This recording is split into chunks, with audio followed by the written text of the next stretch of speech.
insight langsung dari Anda dan bagaimana peran dari BRIN bisa mempercepat dan menjadi katalis ya untuk swasembada pangan, swasembada protein. Karena kita kebetulan juga sedang berada di segmen Food Agri Insight. Walau tadi seperti yang kita bacakan bersama, mandatnya luar biasa luas ya Pak ya, tapi kita fokus dari desa hingga luar angkasa. Dari desa hingga luar angkasa, jadi quote sendiri nih. Baik Pak. Nah khusus pangan Pak dan pertanian. Misalnya kita melihat dari kacamata orang awam ya Pak ya. Kan ya sektor pertanian di Indonesia ini masih didominasi petani kecil gitu ya Pak ya. Small traditional farmers yang punya lahan tidak begitu besar dan lain-lain. Nah mungkin saya ingin tanya gitu, bagaimana BRIN memastikan inovasi riset yang ada, yang mungkin bagi mereka sangat sophisticated gitu ya Pak ya, bisa diadopsi oleh petani di lapangan, bukan hanya berhenti di laboratorium saja gitu Pak. Itulah pentingnya penyuluhan. Dan penyuluhan tidak semata-mata berasal dari pemerintah. Penyuluhan juga berasal dari lembaga-lembaga pendidikan seperti perguruan tinggi. Di Amerika itu penyuluhan siapa yang melakukan?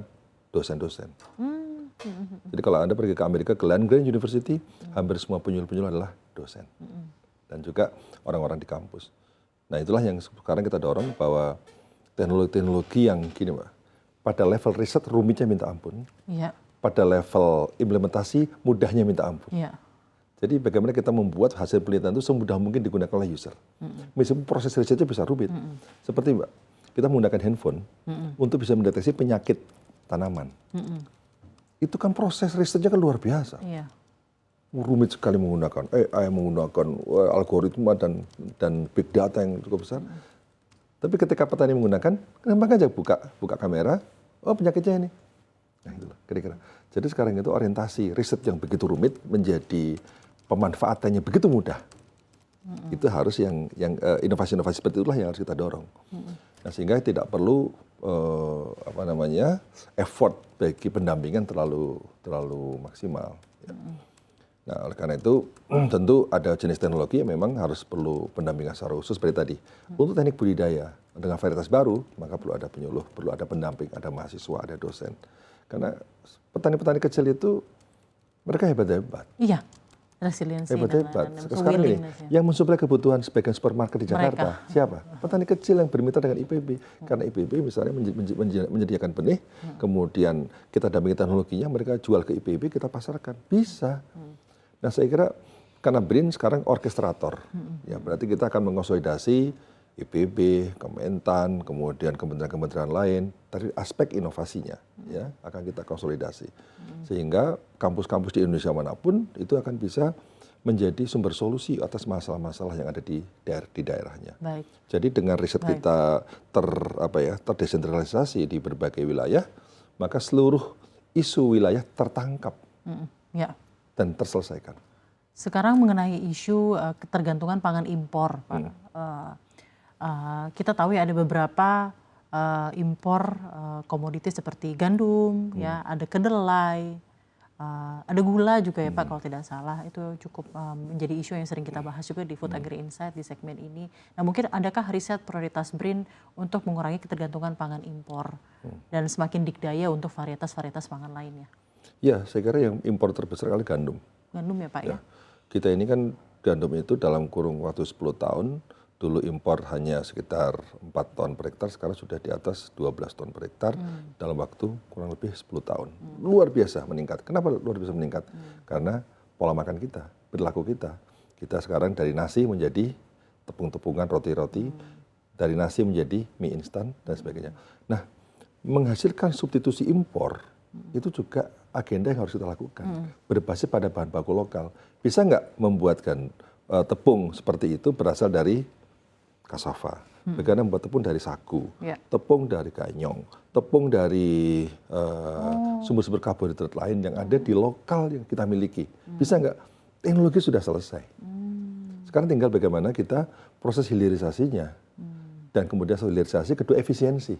Jadi sekali lagi teknologi sudah selesai. Tinggal tadi membuat harga lebih kompetitif. Karena impor gandum murah, ya kan?